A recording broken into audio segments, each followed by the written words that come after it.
శ్రీ గురుభ్యో నమః. శ్రీమాత్రే నమః. మనము అమ్మవారి నామమైనటువంటి తారాకాంతి తిరస్కారి నాసాభరణ భాసుర అనేటటువంటి నామం గురించి తెలుసుకుంటూ ఉన్నాము. నిజానికి ఏ నామాన్ని పట్టుకున్నప్పటికీ కూడా తప్పకుండా మనం ఉద్ధరణ పొందుతామండి. మరి ఈ నామంలో తారలంటే ఏంటి? అవి స్వయం ప్రకాశక శక్తిని కలిగి ఉంటాయి. స్వయం ప్రకాశక శక్తిని కలిగి ఉండి వాటికి అవే మిణుకుమని ప్రకాశిస్తూ ఉంటాయి. సముద్రంలో నావికులకి అవి దారి చూపిస్తూ ఉంటాయి. ఒక్కొక్క తార ఒక్కొక్క రకమైనటువంటి ఆకారాన్ని పోలి ఉంటుంది. అలా ఒక్కొక్క తార ఒక్కొక్క రకమైనటువంటి ఆకారాన్ని పొంది ఉన్నప్పుడు నావికులు ఏం చేస్తారు? వాళ్ళు అటో ఇటు తిరిగేటప్పుడు, అంటే నావికులకి దారి తెలియాలి కదా. మరి నావికులకి దారి తెలియాలి అంటే నావికులకి దారి చూపించేటటువంటి దిశలో ఈ తారలు వాళ్ళకి దారి చూపిస్తూ ఉంటాయి. మరి ఆ తారలు ఎలాగన ఉంటాయో అలాగే మరి అమ్మవారి నాసిక కూడా ఏంటి? వాటి యొక్క ప్రకాశాన్ని కూడా అమ్మవారు పెట్టుకునేటటువంటి ఆభరణమైనటువంటి ముక్కెర తొలగతోస్తుంది. అంటే తారల కంటే కూడా ప్రకాశవంతమైనటువంటి కాంతి కలిగినటువంటి నాసికకి పెట్టుకునేటటువంటి ఆభరణము కలిగినటువంటి తల్లి మన తల్లి. మరి ఈ నామం గురించి మనం తెలుసుకోవటంలో అర్థం ఏంటి అంటే, మనకి తారలు అనగానే నక్షత్రాలు. మరి ఈ నక్షత్రాలన్నీ కూడా ఏం చేస్తూ ఉంటాయి? ఎవరి జాతకాన్ని అవి నిర్ణయిస్తూ ఉంటాయి. నక్షత్రాలు అంటే మొత్తం మనకి ఎన్ని నక్షత్రాలు ఉన్నాయి? 27 నక్షత్రాలు ఉన్నాయి. ఏ జీవి జన్మించినప్పటికీ కూడా, మనమే కాదు, పశువులు పక్షులు ఏవి జన్మించినప్పటికీ కూడా ఈ 27 నక్షత్రాలలోనే జన్మించాలి. ఇంకొక నక్షత్రంలో జన్మించేటటువంటి అవకాశం లేదు. మరి ఒక్కొక్క నక్షత్రానికి 4 పాదాలు ఉంటాయి. చూడండి, మనకి ఎవరైనా శిశు జననం కాగానే ఏం చేస్తాము? ఆ శిశువుకి సంబంధించినటువంటి నక్షత్రాన్ని మనం రాసుకొని ఆ నక్షత్రం మంచిదేనా లేకపోతే శాంతి నక్షత్రమా అని మనం ఏం చేస్తాము? మన పురోహితులను అడిగి తెలుసుకుంటాము. అంటే అలా తెలుసుకోవటం వల్ల ఏంటి? వీడు పుట్టినందుకు ఆ వంశానికి కీర్తి వస్తుందా, లేకపోతే వీడు పుట్టినందువల్ల ఆ ఇంట్లో ఏమైనా అశాంతి ప్రబలుతుందా అన్నటువంటి విషయాన్ని తెలుసుకోవటానికి మన పురోహితులను అడగగానే కొన్ని నక్షత్రాలకి శాంతులు ఉంటాయి.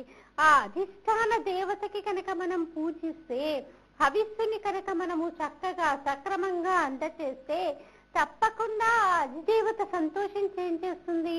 ఓహో, వీడు శాంతి చేసుకున్నాడు, నన్ను తృప్తిపరిచాడు, హవిస్సునిచ్చాడు, కాబట్టి నేను వీడిని చెలకకూడదు అని ఏం చేస్తుంది? ఏదైనా ఉపద్రవం ఆ నక్షత్ర జాతకుడి వల్ల రాసి పెట్టి ఉంటే అది తీసివేయబడుతుంది. అది తీసివేయబడి ఏం జరుగుతుంది? ఆ ఇల్లు శాంతి నివాసంగా మారిపోతుంది. లేని పక్షంలో కొన్ని సందర్భాలలో అల్లకల్లోలమే జరుగుతుందండి. కుటుంబంలో ఒక్కరి ప్రవర్తన కనుక సరిగ్గా లేకపోతే కుటుంబం అంతా కూడా అల్లకల్లోలంగా మారిపోయే అవకాశం ఉంటుంది. మనం ఎన్ని కుటుంబాలను చూడట్లేదు చెప్పండి. కాబట్టి ఏం చేస్తారు? మనం ఆ నక్షత్రానికి శాంతి చేసుకుంటాము. మరి ఆ నక్షత్రానికి శాంతి చేసుకుంటాం. మరి మనకు ఉన్నటువంటి రాసులు ఎన్ని? 12 రాసులు ఉన్నాయి. ఒక్కొక్క రాశిలోకి 9 నక్షత్రాలు వచ్చేస్తూ ఉంటాయి. 9 నక్షత్రాలు అంటే 9 నక్షత్రాలకు చెందినటువంటి పాదాలు, అంటే 9 పాదాలు వస్తూ ఉంటాయి. ఉదాహరణకి చూడండి, అశ్విని భరణి నక్షత్రాలు ఉన్నాయనుకోండి, ఆ 2 నక్షత్రాలకి ఉన్నటువంటి 4 పాదాలు, తర్వాత వచ్చేటటువంటి నక్షత్రానికి ఉన్నటువంటి 1 పాదము కలిపి 9 పాదాలు ఒక రాశిలోకి పడిపోతూ ఉంటాయి. ఇలా పడిపోయి ఏం చేస్తారు? ఒక్కొక్క రాశిలోకి 9 పాదాలు వస్తాయి. కాబట్టి ఆ పాదాలకు చెందినటువంటి వారి స్వభావం ఇలా ఉంటుంది, వారి జాతకంలో స్థితిగతులు ఇలా ఉంటాయి, ఆరోగ్యంలో ఉచ్చస్థితి నీచస్థితి ఇలా ఉంటుంది అని మనకేం చేస్తారు? జ్యోతిష్యులు చెప్తారు. మరి అలా చెప్పినప్పుడు ఇలాంటి ఉపద్రవాలు కలిగినప్పుడు మరి మనము చాలా బాధపడిపోతాం కదండి. ఎవరికైనా అస్వస్థతగా ఉంది, ఆ అస్వస్థత తగ్గిపోతే పర్లేదు, కానీ దానికి ఇంకా తగ్గకుండా కుటుంబంలో వారందరినీ కూడా బాధించేటట్టుగా ఉంటే అది అందరికీ కూడా ఖేదదాయకమే కదా. మరి అలాంటప్పుడు ఏం చెయ్యాలి అంటే, మనం కనుక అమ్మవారి పాదాలని కనుక గట్టిగా పట్టుకుంటే నక్షత్రంలో ఎటువంటి దోషం ఉన్నప్పటికీ కూడా వాడిని చెలకలేదు. చూడండి, కొంతమందికి భర్తకి చాలా పెద్ద ప్రమాదం జరుగుతుంది, కానీ అంత ప్రమాదం జరిగినప్పటికీ కూడా అతను పునర్జీవితుడవుతాడు. అంటే మనం చాలా సందర్భాల్లో వింటూ ఉంటాం, ఆవిడ తాళి చాలా గట్టిదండి, ఆవిడ మాంగళ్యం చాలా గట్టిది అన్నటువంటి మాట మనం వింటూ ఉంటాం. కారణం ఏంటి? ఆవిడ అమ్మవారి యొక్క ఉపాసన అంతలా చేసింది కాబట్టి గ్రహగతులు ఎలా ఉన్నప్పటికీ కూడా కుటుంబాన్ని చెలకలేవు. ఎందుకు? ఆ కుటుంబాన్ని ఏ కారణం చేత బాధ పెట్టినప్పటికీ కూడా ఉపాసన చేస్తున్నటువంటి వ్యక్తి బాధపడతాడు. కాబట్టి ఏం చేస్తుంది అమ్మవారు కూడా? బాధ పెట్టదా అంటే పెడుతుంది, కానీ మానసికంగా చాలా క్షోభపడిపోయి మరీ మనం బాధపడిపోతూ కృంగిపోయే స్థితికి తీసుకురానికుండా కంట తడి పెట్టేటట్టుగా మనల్ని చూసి ఆ తల్లి వదిలేస్తుంది. అంటే జాతకంలో ఎటువంటి దోషాలున్నప్పటికీ కూడా మనము అమ్మవారి నామమైనటువంటి యొక్క నామాన్ని పట్టుకున్నామనుకోండి, మనల్ని ఏమీ కూడా చేయలేవు. నిజానికి చూడండి, మన యొక్క నక్షత్రాల్లో మన జాతకంలో గ్రహస్థితులన్నీ కూడా వేటి వల్ల ఆధారపడి ఉంటాయి, వేటి వల్ల తిరుగుతూ ఉంటాయి, వేటి వల్ల మార్పు వస్తాయంటే శుక్రుడు మరియు కుజుడు, ఈ రెండు గ్రహాలు కూడా చాలా ముఖ్యమైనటువంటివి. ఈ రెండు ఎలా అయితే వాటి గ్రహగతుల్లో తిరుగుతూ ఉంటాయో వారి జాతక చక్రంలో కూడా మార్పులు చోటు చేసుకుంటూ ఉంటాయి. శుక్రుడు ఎలా ఉంటాడు? దేదీప్యమానమైనటువంటి మంచి తెలుపు రంగులో ఉంటాడు. మరి కుజుడు మంచి ఎరుపు రంగులో ఉంటాడు. కుజుడైతే సాక్షాత్ ఆ పరమశివుడి యొక్క కుమారుడే. కాబట్టి ఈ కుజగ్రహం గురించి తెలుసుకున్నా, శుక్రగ్రహం గురించి తెలుసుకున్నా, ఈ శుక్రగ్రహం ఏం చేస్తుంది? మనలో ఉన్నటువంటి అంటే ఉచ్చస్థితి ఉండొచ్చు, నీచ స్థితిలో ఉన్నప్పుడు మన జాతకంలోని మార్పులు చోటు చేసుకుంటాయి. ఐశ్వర్యంలో అయి ఉండొచ్చు, ఆరోగ్యంలో అయి ఉండొచ్చు, అనేక రకాలైనటువంటి మానసిక సమస్యలు అయి ఉండొచ్చు.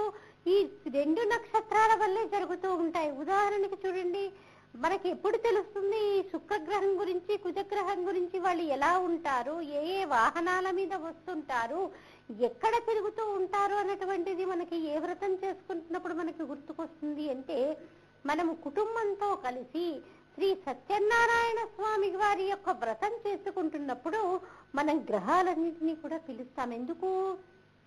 మనము ఆ వీర వెంకట సత్యదేవుని యొక్క అనుగ్రహం కోసం ఈ వ్రతం చేసుకుంటున్నాము. మరి ఆ వ్రతం చేసుకునేటప్పుడు ఏం చేస్తాము? అందరి దేవతల్ని కూడా ఆవాహన చేస్తాము. అలా ఆవాహన చేసేటప్పుడు ఏం చేస్తుంది? భార్యాభర్తలు ఇద్దరం పక్క పక్కన కూర్చొని చేస్తున్నాం అనుకోండి, భర్త మనస్ఫూర్తిగా శుక్రగ్రహం ఆవాహయామి అనగానే వెంటనే భార్య ఏం చేస్తుంది? పక్క వాళ్ళతో మాట్లాడడం కాదు, సెల్ ఫోన్ లో మాట్లాడడం కాదు, వెంటనే భార్య ఏం చెయ్యాలి? చక్కగా తమలపాకు, వక్క, ఖర్జూర పండు మరియు పసుపు కొమ్ము, చిల్లర బెళ్ళలు మరియు పువ్వు కలిపి భర్త చేతికి అందించగానే మనం ఆ గ్రహం మీద పెట్టగానే ఆయన సంతృష్టి చెందుతాడు. ఆవాహన అయి మనం పిలిచినటువంటి ప్రదేశంలో కూర్చొని ఉండి మనల్ని అనుగ్రహిస్తాడు. అందుకే ఈ సత్యదేవుని యొక్క వ్రతం చేసేటప్పుడు మనం గ్రహాలన్నింటినీ కూడా అవి ఎక్కడ ఉంటాయి, ఎలా వస్తాయి, ఏ వర్ణంలో ఉంటాయి అన్నవి కూడా చదువుతూ, మనకి బ్రహ్మస్థానంలో కూర్చున్నటువంటి బ్రహ్మగారు ఆవాహన చేయించడానికి కూడా కారణం అదే. ఎందుకు? ఈ ఒక్క సమయంలో అయినా వీడు శ్రద్ధగా వింటాడు, ఆ గ్రహం ఎలా ఉంటుంది, ఎలా వస్తుంది, దాని యొక్క ధ్యాన శ్లోకం ఏంటి అన్నది వాడికి తెలియకపోతే ఒక్కసారన్నా వింటాడు అని చదువుతూ ఉంటారు. కానీ మనం ఆ సమయంలో ఏం చేస్తూ ఉంటాము? పక్క వాళ్ళతో మాట్లాడటం కానీ, అయ్యో వచ్చిన వాళ్ళు టిఫిన్ తిన్నారో, కాఫీ తాగారో, మంచినీళ్ళు తీసుకున్నారో, మా వాళ్ళందరూ సరిగినటువంటి మర్యాదలు చేస్తున్నారో లేదో అని ధ్యాసంతా మనం ఇక్కడ పెడతాము, వాటి మీద ఎక్కువగా పెడుతూ ఉంటాం. కానీ ఒక్కొక్క గ్రహం ఆవాహన వింటూ ఉంటే మనకి రోమాంచితం అవుతుందండి. అంటే ఆ గ్రహాల యొక్క స్థితి చూస్తుంటే, ఓహో ఈ గ్రహం ఇలా ఉంటుందా, శుక్రగ్రహం అంటే ఇలా ఉంటుంది కాబోలు, మరి కుజగ్రహం అంటే ఇలా ఉంటుంది కాబోలు అంటూ మనము ఒక్కొక్క గ్రహాన్ని చూసి నిజానికి వాటి యొక్క ఉన్నత స్థితిని చూసి వాటి యొక్క ప్రభావాన్ని చూసి ఎంతో ఆనందాన్ని అనుభవిస్తాము. శనీశ్వర గ్రహం యొక్క గ్రహగతుల వల్ల ఏంటి, ఆయుష్ అన్నది ఆధారపడి ఉంటుంది. ఆయన సరిగా మందగమనంతో తిరుగుతూ ఉంటాడు. అలా తిరుగుతూ ఉన్నటువంటి శనీశ్వర గ్రహాన్ని కూడా మనము ఆవాహన చేస్తుంటాము. ఏ కారణం చేత జాతకంలో అనారోగ్యం ఉన్నా ఇవన్నీ కూడా దేని వల్ల తొలగింపబడతాయి? మనము త్రికరణ శుద్ధిగా అమ్మవారి పాదాలని పట్టుకొని, అమ్మ పైన ఉన్న తారలేంటి, నీ నాసాభరణం యొక్క కాంతితోటి ఆ తారలన్నీ కూడా దిగదుడుపులేనమ్మా అంటూ కనుక మనము ఆ తల్లి యొక్క ముఖ్యర వంక ఒక్కసారి చూసామనుకోండి, మనం ధన్యత పొందినట్లే. ఏ గ్రహగతులు కూడా మనల్ని అణచలేవు, ఏ గ్రహగతులు కూడా మనల్ని బాధలు పడేటట్టుగా చేయలేవు. కాబట్టి ఏంటి, మనము జాతకంలో ఎటువంటి దోషాలున్నా కూడా తొలగొట్టగలిగినటువంటి శక్తి ఏ నామానికి ఉంది? తారాకాంతి తిరస్కారి నాసాభరణ భాసుర అనేటటువంటి నామానికి ఉంది. మరి ఇంత చక్కటి నామమైనప్పుడు మనం ఇంకొక నామానికి వెళ్ళగలుగుతామా అండి? ఒక్కసారి తారాకాంతి తిరస్కారి నాసాభరణ భాసుర అన్నటువంటి నామము యొక్క అర్థం తెలుసుకున్న తర్వాత మనకేమనిపిస్తుంది?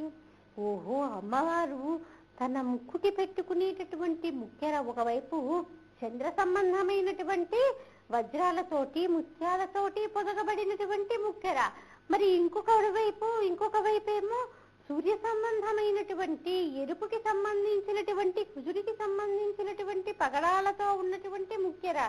ఈ రెండు ముక్కెరలతోటి ఆ తల్లి దర్శనం ఇస్తుంటే మనకి ఇక నిజంగా వేరే నామం వైపు వెళ్ళాలని ఎలా అనిపిస్తుంది?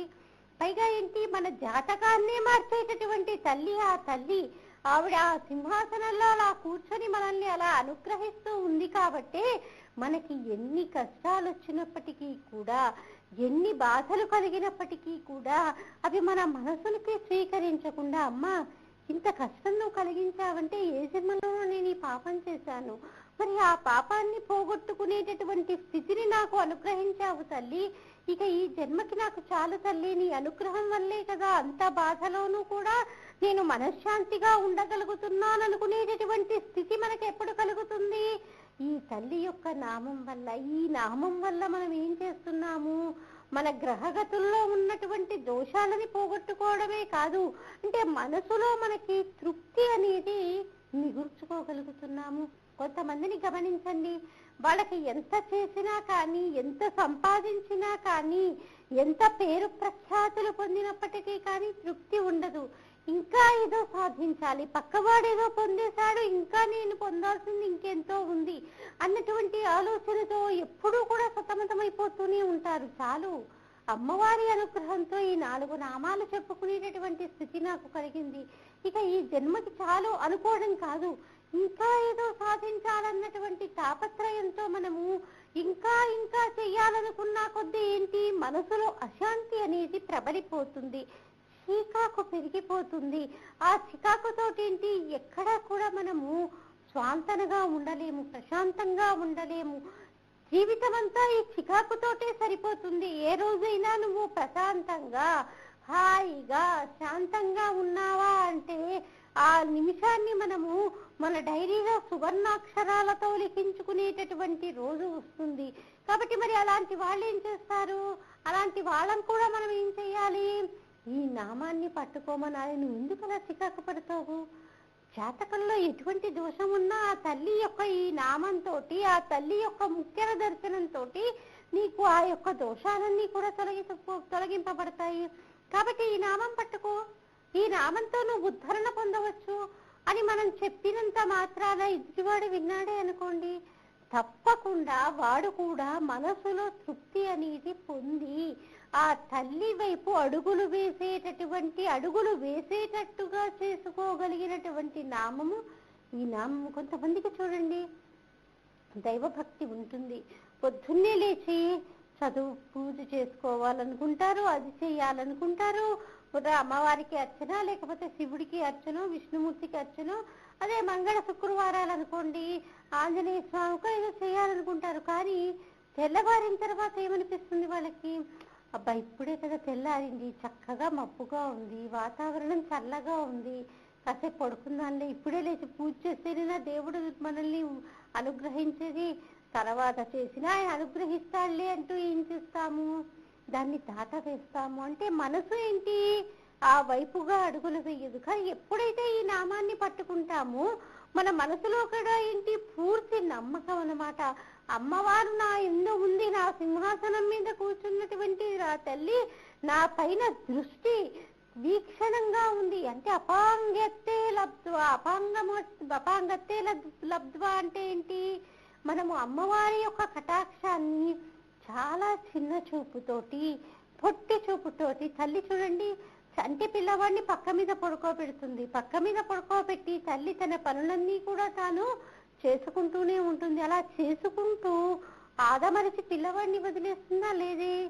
ఒక కంటితోటి, క్రీగంటి చూపుతోటి ఇలా కనులు తిప్పుతూ అక్కడ పిల్లవాడు ఏం చేస్తున్నాడా అన్నది తల్లి గమనిస్తూనే ఉంటుంది. ఆ క్రీగంటి చూపు కూడా చాలా గొప్ప చూపు. ఎందుకు, ప్రత్యేకంగా ఎవరి మీద అయితే మనకి ఎక్కువగా ప్రేమ ఉంటుందో, అయ్యో వీడు కూడా ఉద్ధరణ పొందాలి, వీడు కూడా చక్కగా సాకపడాలి అని కదా మనం మన పిల్లాడిని అలా క్రీగంట చూస్తూ ఉంటాము.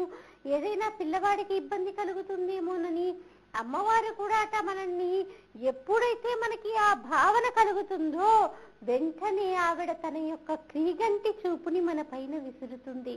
ఒక్క క్రీగంటి చూపు ఒక్కసారి మన మీద పడ్డప్పటికీ కూడా అమ్మవారిది మనం ధన్యులమేనండి. ఎన్నో కోట్ల జన్మల పుణ్యం ఉంటే తప్పితే ఆ తల్లి యొక్క కృపకి మనము పాత్రులం కాలేము. నిజంగా తారాకాంతి తిరస్కారి నాసాభరణ భాసుర అంటే మనకి ఎంతో పుణ్యం ఉంటే తప్పితే ఈ నామం యొక్క అర్థాన్ని కూడా మనం తెలుసుకునేటటువంటి ప్రయత్నము చెయ్యము, చెప్పేటటువంటి ప్రయత్నము చెయ్యము, మన గమ్యాన్ని మార్చుకునేటటువంటి ప్రయత్నము అంతకంటే చెయ్యము. ఈ నక్షత్రాలన్నీ కూడా దక్ష ప్రజాపతి కూతుళ్లే కాబట్టి వీటన్నిటినీ కలిపి మనము తారా అనొచ్చు, తారలు అనొచ్చు, లేకపోతే దాక్షాయిణి అని కూడా అనొచ్చు. ఎందుకు, దక్ష ప్రజాపతి కూతుళ్లే కాబట్టి. కాబట్టి ఈ నామానికి అంతటి వైశిష్ట్యం. మన జాతకంలో ఉన్నటువంటి గ్రహస్థితుల్ని కూడా చక్కదిద్దగలిగినటువంటి శక్తి ఈ నామానికి ఉంది. నిజానికి ఇది ఒక మనుషులకే కాదండి, సకల జీవులు కూడా ఈ నక్షత్రాలలోనే, ఈ పాదాల్లోనే జన్మిస్తూ ఉంటాయి. అందుకే కదా ఇప్పుడు చూడండి 27 నక్షత్రాలు, ఒక్కొక్క దానికి 4 పాదాలు, 27 × 4 ఏంటి 108. అందుకే మనము ఏ భగవన్మూర్తికి అష్టోత్తర శతనామావళి పూజ చేసినప్పటికీ కూడా మనం 108 నామాలతోటే చేయటానికి కారణం ఏంటి, సకల జీవులు కూడా మనం ఒక్కడమే సుఖంగా ఉన్నాము అనుకోవడం అంటే అది స్వార్థం కిందకు వస్తుంది. మనం ఏదైనా దేవతా కార్యం చేసినప్పుడు అంతా కూడా చివరికి ఏమంటాము, సర్వే జన సుఖినోభవంతు, ఓం శాంతి శాంతి శాంతి అంటాము. అంటే మనం శాంతిని కోరుకోవటంలో శాంతి చాలా ముఖ్యమైనటువంటిది అనిగా భావించి మనం దాన్ని నిరంతరం కోరుకుంటూనే ఉంటాము. ఒక మనుషులకే కాదు, సకల జీవులకి కూడా. చూడండి ఆ మధ్యకాలంలో ఏనుగులు మనుషుల మీదకి వచ్చేసాయి. మరి అలా ఏనుగులు మనుషుల మీదకి ఎందుకు వచ్చేసాయి, వాటి గ్రహస్థితి సరిగ్గా లేనందువల్ల. కాబట్టి అన్నీ శాంతిగా ఉంటే మన సమాజం అంతా కూడా శాంతిగా ఉంటుంది. అలాగే మొన్న మధ్య ఢిల్లీలో కూడా గుర్రాలు కూడా అక్కడ సందర్శకులకి మీదకు వచ్చేసి కాళ్ళతోటి తన్నేయడము, ఇష్టం వచ్చినట్లు నెట్టేయడము వచ్చేసాయి. మరి ఎంతమంది ఎంతలా బాధపడి ఉంటారు చెప్పండి. కాబట్టి మనం చేసేటప్పుడు ఏం చేస్తాము, అన్ని నక్షత్రాలలో, అన్ని పాదాలలో జన్మించినటువంటి జీవులన్నీ కూడా శాంతిగా ఉండాలి అని ఓం శాంతి శాంతి శాంతి అంటూ మనం 108 నామాలతో అష్టోత్తరం చేయిస్తాం. అష్టోత్తరానికి 108 నామాలు ఉండడానికి కారణం అదే. అలాగే ఇక సహస్రం అనుకోండి, సహస్రం అంటే అనంతము. మనకి అవ్యక్తమైనటువంటి ప్రేమ అభివ్యక్తమైనప్పుడు వాటి మీద ఇంకా ప్రేమ ఎలా చూపించాలా అన్న విషయాన్ని తెలియనప్పుడు ఏం చేస్తాము, అప్పుడు సహస్రనామాలతో ఇప్పుడు అమ్మవారిని కానీ అయ్యవారిని కానీ మనము అర్చన చేస్తాము. కాబట్టి ఈ నామం చదువుకోవడం వల్ల ఏంటి, ఈ నామాన్ని ధ్యానం చేయటం వల్ల ఏంటి, అమ్మవారి యొక్క నాసికని మనం దర్శనం చేయటం వల్ల ఏం జరుగుతుంది, గ్రహస్థితిలో ఎటువంటి దోషం ఉన్నా అది తొలగింపబడి మనల్ని ఎక్కువగా బాధ పెట్టకుండా ఉండటమే కాకుండా అన్ని నక్షత్రాలలో అన్ని పాదాలలో జన్మించినటువంటి జీవులన్నీ కూడా శాంతిగా ఉంటాయి. శాంతిగా ఉండేటట్టు మనం ఆ తల్లిని వేడుకుంటున్నాము. అంత మహత్తరమైనటువంటి నామము ఈ తారాకాంతి తిరస్కారి నాసాభరణ భాసుర అనేటటువంటి నామము. ఇప్పుడు మనకి ఈ నామమర్థం తెలుసుకోగానే ఏమనిపిస్తుంది? తార అంటే నక్షత్రము. నక్షత్రాలు ఎక్కడో ఆకాశంలో మిణుకుమిణుకుమంటూ ప్రకాశిస్తూ ఉంటాయి. మరి అమ్మవారు ముక్కు పెట్టుకున్నటువంటి ముక్కెరో తారల కంటే కూడా దివ్యమైనటువంటి మెరుపుతో మెరిసేటటువంటి ముక్కెర పెట్టుకున్నటువంటి ఆ తల్లి. అంటే నక్షత్రాన్ని అమ్మవారి ముక్కెరని పక్క పక్కన పెట్టినట్టయితే ఆ నక్షత్రాల కాంతి కంటే కూడా అమ్మవారు పెట్టుకున్నటువంటి ముక్కెరకే ఎక్కువగా కాంతి ఉంటుంది. దాన్ని కనుక నేను నా ధ్యానం చేయగలిగితే నా జాతకంలో ఎటువంటి లోపం ఉన్నప్పటికీ కూడా, గ్రహస్థితులు సరిగ్గా లేనప్పటికీ కూడా ఆ తల్లి నన్ను అనుగ్రహించి తీరుతుంది. నేను చక్కటి దారిలో ఉండేటట్టు నన్ను ఆశీర్వదించి తీరుతుంది. ఆ తల్లి యొక్క శ్రీగంటి చూపు నా పైన ఉంటుంది అన్నటువంటి దృఢమైనటువంటి భావన మన మనసు పైన పడిందా లేదా? ఎలా పడింది? ఆ వసిన్యాది దేవతలు ఇచ్చినటువంటి ఈ తారాకాంతి తిరస్కారి నాసాభరణ భాసుర అనేటటువంటి నామం వల్ల మనకంతటి దృఢమైనటువంటి విశ్వాసం కలిగింది. మరి గొప్పనైనటువంటి నామమా కాదా? ఇది వరకు చదివినట్టు మనము తారాకాంతి తిరస్కారి నాసాభరణ భాసుర అంటూ చదవగలుగుతామా? లేదే. ఒక్క క్షణం ఆగిపోతాము. ఒక్క క్షణం ఆగిపోయి మొత్తం మనము సింహావలోకనం చేసుకుంటాము. ఓహో, ఇలా అన్నమాట, మిణుకు మిణుకుమని ప్రకాశిస్తూ ఉంటుంది అని ఒక్కసారి మనస్సులోని ఆ తల్లి యొక్క ముక్కెరకి మనము చేతులెత్తి నమస్కరిస్తాము. అంతటి గొప్పదైనటువంటి నామము ఈ తారాకాంతి తిరస్కారి నాసాభరణ భాసుర అనేటటువంటి నామము. మరి తర్వాత వచ్చేటటువంటి నామము కదంబ మంజరి క్లుప్త కన్నపూర మనోహర. కదంబ మంజరి క్లుప్త కన్నపూర మనోహర అన్నటువంటి నామం కూడా గొప్పనైనటువంటిదేనండి. అంటే మీకు అనిపించవచ్చు, ఇప్పుడు మీకు ఎన్నిసార్లు చెప్పినా కూడా అదే మాట చెప్తారేంటండి? ఒక నామాన్ని మించినటువంటి శక్తి ఇంకొక నామానికి ఉంటుంది. అదే లలితా సహస్రనామాలకి ఉన్నటువంటి ప్రత్యేకత. ఎందుకంటే ఈ నామాన్ని వదులుకొని ఇంకొక నామాన్ని పట్టుకుందామా అన్నది ఉండదు. ప్రతి నామము కూడా విశిష్టమైనటువంటిదే. ప్రతి నామము కూడా గొప్పనైనటువంటిదే. మనకి ఎంతో కొంత కటాక్షాన్ని అనుగ్రహించేటటువంటి నామాలే ఈ లలితా సహస్రనామాలు. కాబట్టి ఊరికే చదువుకోవడం అవుతుందా అంటే ఊరికే చదువుకోవటం కాదు, మనం దాని యొక్క అర్థాన్ని కూడా తెలుసుకొని కనుక చదువుకున్నామనుకోండి, తప్పకుండా మన జీవుడు ఉద్ధరణ దిశగా అడుగులు వేస్తాడు.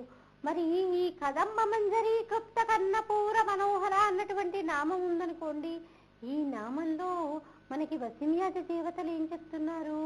అమ్మవారు తన చెవిలి పక్కన కదంబ మంజరి క్లుప్త కన్నపూర మనోహర, అమ్మవారు కదంబ పూలతో చేసినటువంటి గుత్తిని తన యొక్క చెవి దగ్గర పెట్టుకుంటుందిట.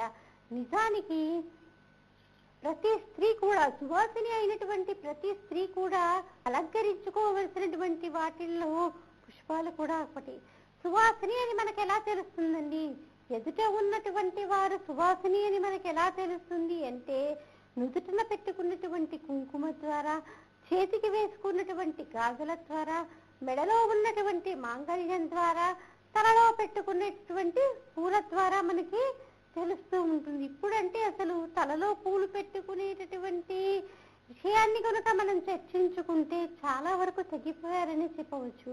ఇది వరకు ప్రతి స్త్రీ కూడా, సువాసిని అయినటువంటి ప్రతి స్త్రీ కూడా భర్త యొక్క ఆయుర్వృద్ధి కోసము ఆవిడ ఏం చేసేది, తప్పకుండా తన యొక్క సిగలో ఏవో ఒక పూలని ధరిస్తూ ఉండేది. మరి అమ్మవారు మహాపతివ్రత కాబట్టి ఆ తల్లి ఏం చేస్తుంది, కదంబ పూలని ధరిస్తుంది. అది 1, 2 కాదు, గుత్తిని ధరిస్తుంది. అలాగే మనము సామూహికంగా కాత్యాయని వ్రతాలు నిర్వహిస్తున్నామమ్మా. ఈ కాత్యాయని వ్రతాలు చేసుకున్నంత మాత్రాన వివాహ యోగ్యత త్వరగా సిద్ధిస్తుంది.